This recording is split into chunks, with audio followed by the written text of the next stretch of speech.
Hi everyone, this is Mr Neel Raithatha, also known as the Wax Whisperer. Thank you for tuning into my latest video. The patient in this procedure attended with bilateral, so when we say bilateral we mean both sides of both ears, otitis externa and impacted and occluding debris, dead skin and earwax. Otitis externa is an umbrella name to describe an infection and or inflammation of the outer ear canal. There are many different types of otitis externa. You can get superficial otitis externa, and that's when you just get like an eczema of the ear. You can get deep otitis externa, where you get swelling and edema of the ear canal. And you can also get necrotizing, sometimes called malignant otitis externa, which can actually be life-threatening. That can also infect the temporal bone, which is the bone that surrounds your ear canal, and also that extends to the skull. So,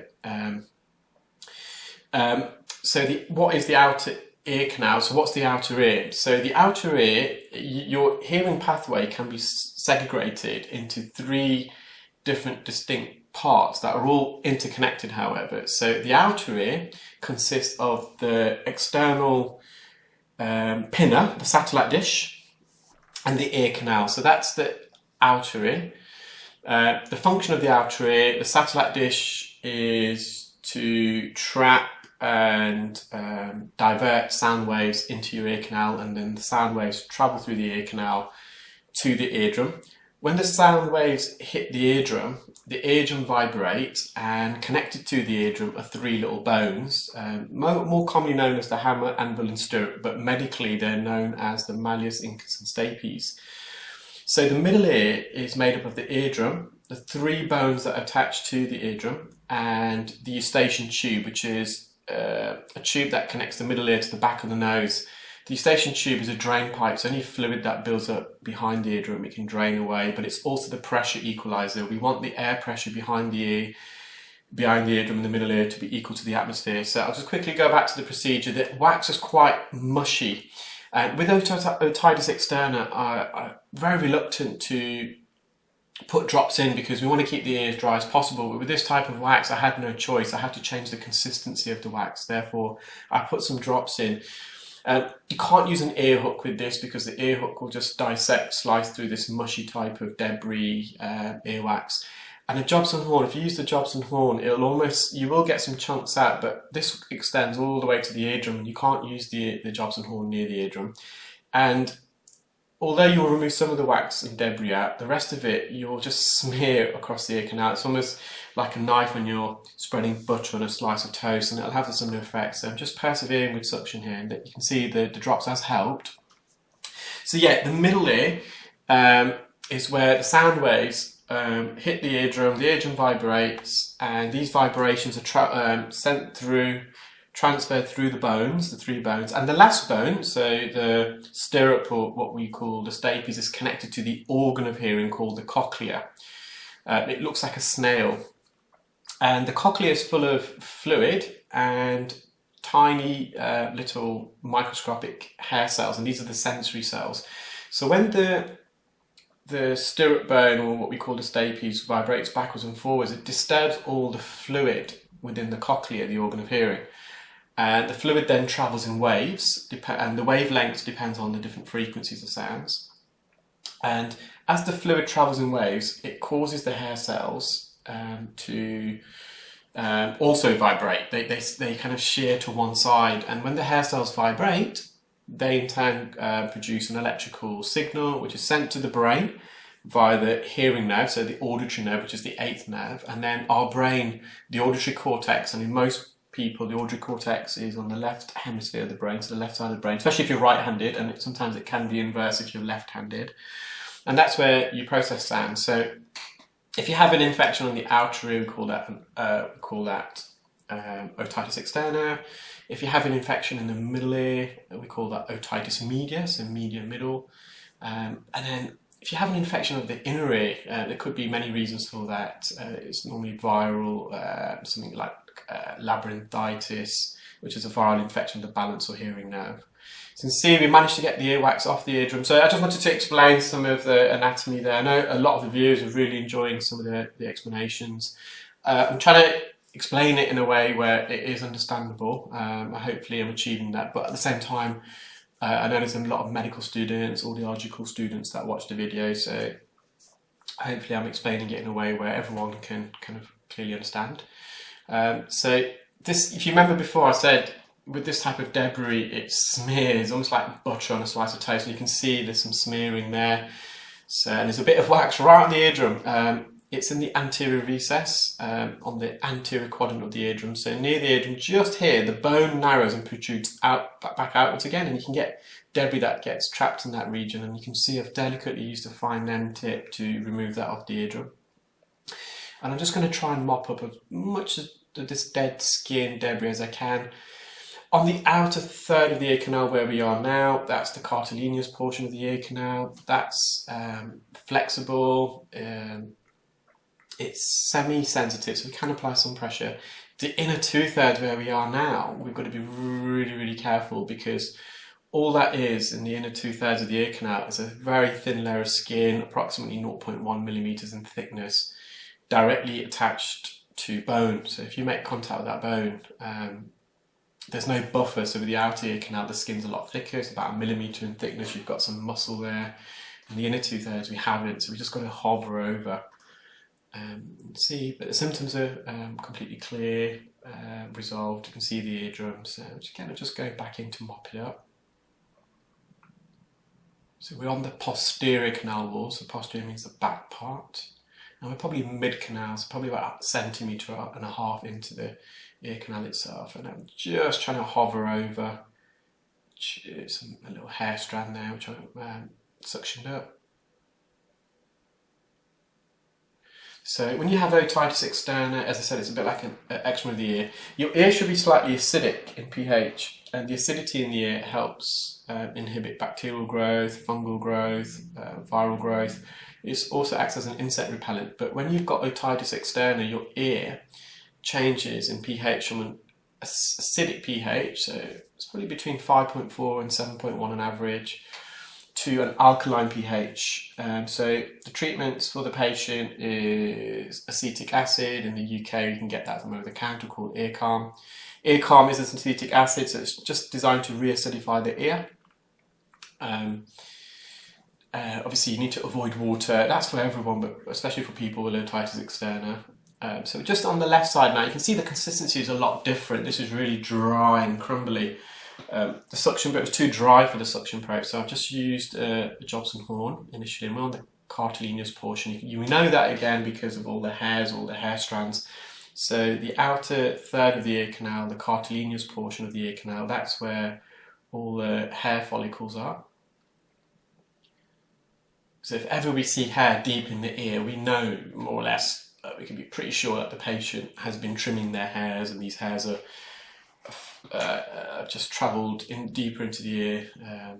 They're kind of loose into the ear canal.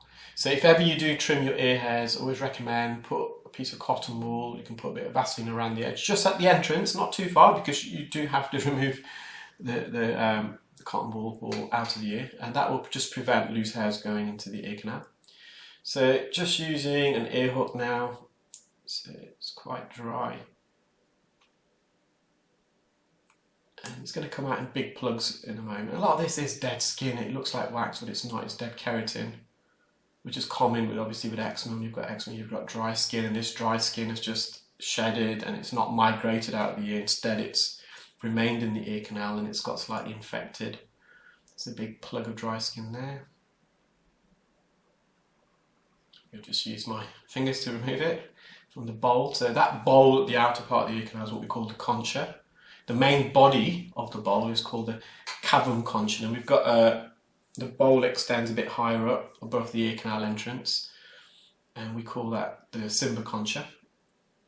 There's another big piece. So the ear hook worked really well on this side, and the Jobson horne did, but on the right side, the first ear, it wouldn't, because the wax was just too soft. It would just dissect and slice through. So now the wax is a lot more medial. We're in the inner part of the ear canal, the bony part, and here is where I generally try to use suction, because If you use other instruments here, like an ear hook or jobson horn, you're going to be coming in contact more often than not with the bony part of the ear canal, which can be very uncomfortable. So there is a bit of dead skin at the entrance. I've just left that at the moment because that's not a priority for me. For me, is to, at the moment, because even if we leave this flap of dead skin, it's not going to affect the patient's hearing. For me, I want to take this dry, crumbly wax off the eardrum. Forceps, again, wouldn't be suitable for this because the tip of the forceps, you need, first of all, you need, the forceps are like tweezers, you need to have something to grip onto. This is a flat surface, it's really compressed against the eardrum, so there's nothing protruding outwards for me to grab onto. And also, because it's really crumbly, you're going to get little pieces. It's going to be similar to the suction. And with suction here, it's just far safer to use.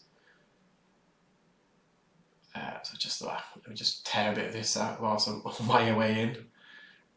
But it's not my priority at the moment. I think I'm going to just ignore it and just, a bit of dry skin at the roof of the ear canal. So it just blocked my Zollner suction probe there, so it just came out and blocked it. See, it's really dry, it's really impacted against the eardrum, and it's just coming out in little pellets. We actually do this when we train people. We put some little wax artificial pellets into a mannequin's ear, and when you suction the pellets, it's similar to this dry wax. It comes out in little pieces.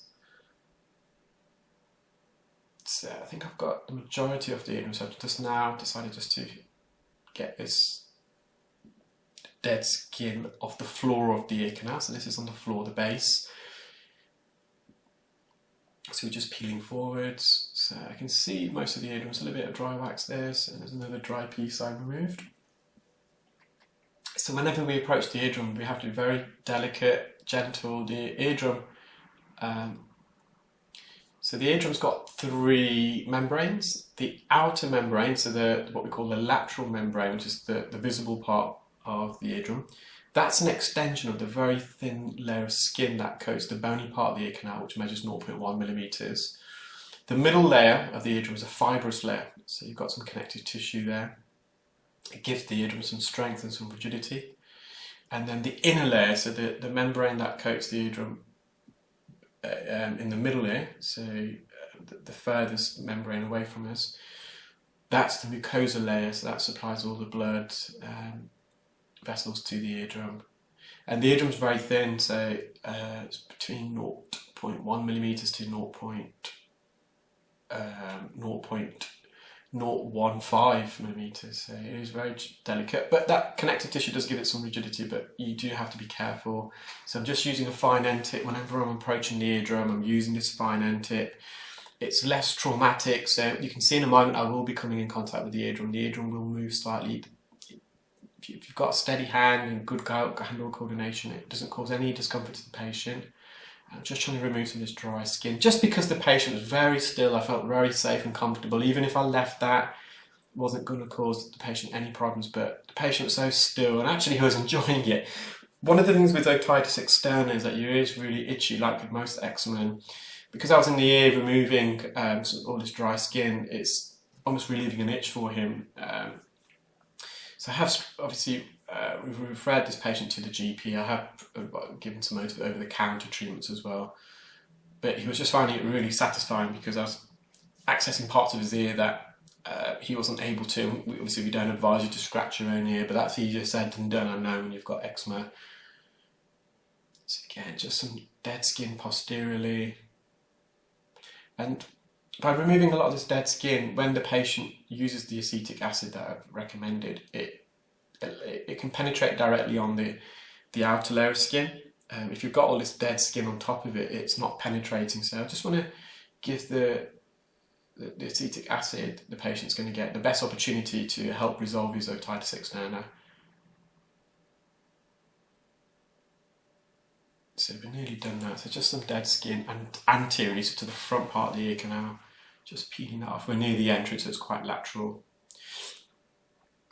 So these bits are the bits residual bits I go for at the end of the procedure, because clinically the first thing in my mind is to relieve the patient of their symptoms.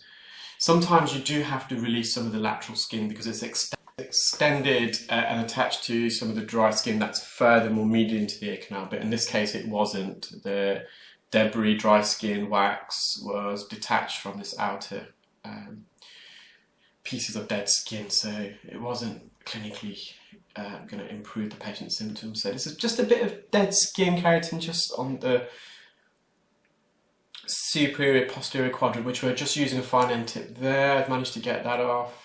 Again, in a really steady hand. There's a bit centrally on the eardrum, just slightly posteriorly. This is difficult to remove. It was still quite stuck. I managed to get a bit out. You can see the eardrum did move slightly there, but we've just been, and I just left it at that stage. I didn't, because the eardrum did vibrate a bit. I just thought, well, we don't want to cause any trauma. That's all the dry skin, debris, wax that I removed. It's quite a lot on the tissue. I didn't get to weigh it today, guys. I was just really busy. I had a patient after patient, so. I hope you enjoyed that video, and stay tuned. I'll upload some more during the course of the week. Thanks guys, bye.